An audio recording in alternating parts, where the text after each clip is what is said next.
Alors, nous avons, avant que la slide n'apparaisse, parfait, merci.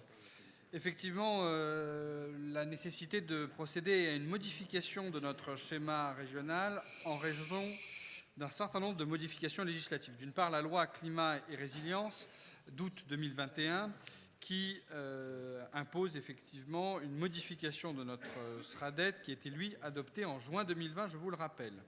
Nous devons notamment intégrer à ce schéma les évolutions législatives qui concernent le zéro artificialisation nette, mais également le développement logistique et la stratégie aéroportuaire qui, elle, a été lancée en juin 2022.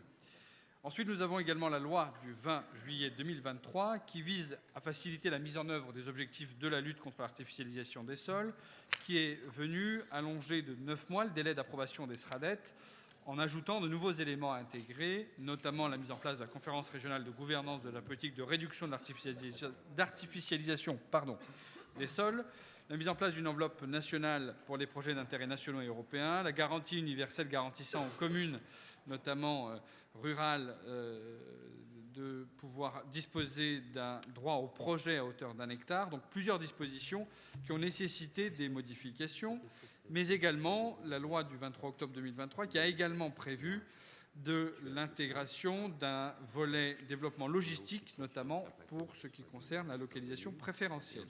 Donc nous devons modifier notre SRADET, et ce, avant le 22 novembre 2024. Et donc aujourd'hui, c'est le début d'une concertation majeure qui va permettre de l'application de l'objectif de zéro artificialisation nette avec un impact sur l'ensemble des territoires. L'objectif est donc de proposer au vote de l'Assemblée plénière régionale en octobre 2024 l'ensemble des modifications des 3 volets avec une approbation du SRADET modifié avant le 22 novembre 2024 par le préfet. Premier volet et volet qui évidemment préoccupe beaucoup les territoires.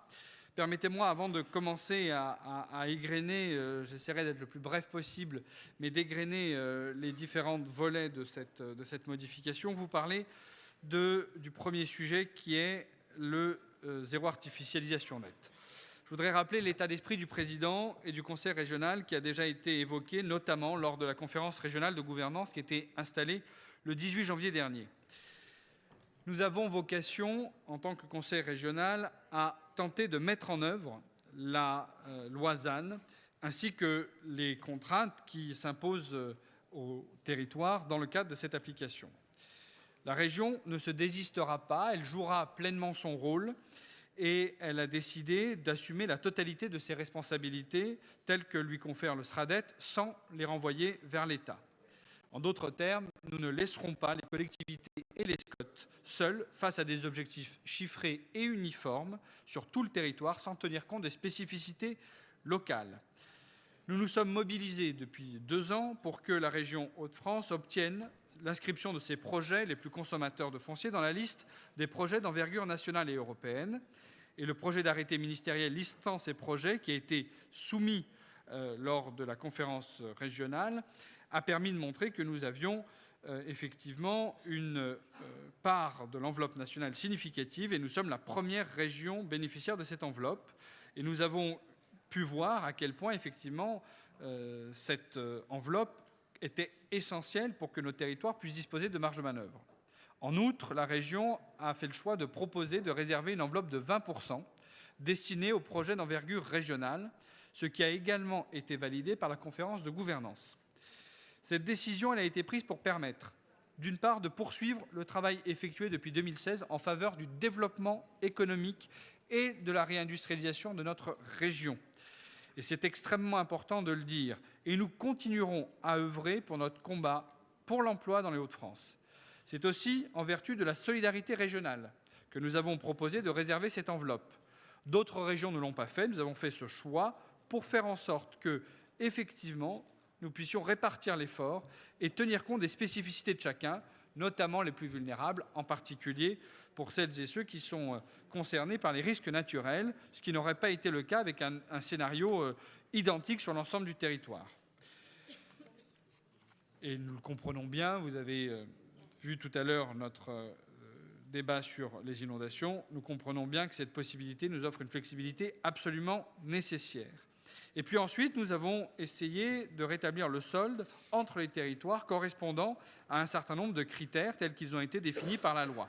Et nous avons adapté une méthode de territorialisation permettant d'équilibrer les taux d'effort par territoire en tenant compte de ces critères, je l'ai dit, imposés par la loi. Et nous avons déterminé une méthodologie de calcul qui permet d'éviter des écarts trop importants tout en répartissant l'effort de manière proportionnelle en fonction des capacités de chacun. Nous aurons l'occasion, évidemment, d'ajuster les choses au fur et à mesure, notamment dans la mesure où la loi de juillet 2023, prévoyant de garantir une surface minimale communale de consommation d'espaces naturels, agricoles et forestiers fixée à 1 hectare par commune ayant un document d'urbanisme, va nécessiter de prendre en compte la réalité au fur et à mesure de l'adaptation de ces territoires à cette règle. Et donc nous allons avoir besoin d'ajuster en permanence ce taux. C'est la raison pour laquelle nous essaierons d'avoir un dialogue le plus fluide, le plus permanent possible avec les territoires pour tenir compte de cette règle. Ensuite, nous avons aussi besoin de proposer une trajectoire de réduction de l'artificialisation sur la période 2031-2050 pour parvenir à la zéro artificialisation nette. Et nous avons donc dans le document qui vous est proposé et qui sera soumis à discussion, une trajectoire visant à réduire progressivement l'artificialisation pour parvenir en 2050 à cette zéro artificialisation nette. Nous le savons, cette loi, elle pose un certain nombre de difficultés. La région sera là pour faire en sorte que l'ensemble de ces difficultés puissent être remontées auprès du gouvernement, que l'ensemble de ces difficultés puissent être entendues par l'État et pour que, effectivement, le cas échéant, en temps utile, cette loi puisse faire l'objet d'un certain nombre de modifications pour que son application concrète soit réaliste et possible. Et je tiens à dire, enfin, qu'il n'y a de territoire sur notre région qui n'envisage pas cet enjeu de zéro artificialisation avec sérieux et responsabilité. Il n'est pas envisageable de poursuivre une stratégie d'artificialisation et de consommation des terres, notamment agricoles, sans réflexion.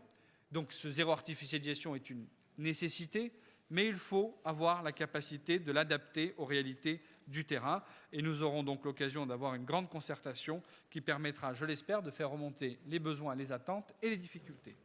Et un dernier mot pour les deux autres volets qui sont soumis, avec un volet développement logistique et un volet stratégie aéroportuaire, avec des propositions de modification qui sont à la marge, qui sont tout simplement l'adaptation et l'intégration des réglementations qui sont mises en perspective et qui ne modifient pas l'économie générale du document SRADET. Et puis enfin, la stratégie aéroportuaire qui, de la même manière, demande un certain nombre de modifications liées à la loi 3DS avec la possibilité d'avoir une lecture différenciée en fonction des territoires. Donc cette modification est également proposée dans le document qui vous est soumis à délibération. Voilà pour les quelques éléments saillants. Naturellement, l'occasion de cette concertation donnera là aussi l'occasion au territoire de s'exprimer et à la région de jouer pleinement son rôle de défenseur des territoires, des spécificités locales, du développement équilibré de notre territoire. Je vous remercie. Merci, Monsieur le Vice-président. Je laisse libre cours au Viva, si vous voulez. Je crois qu'il interviendra ensuite.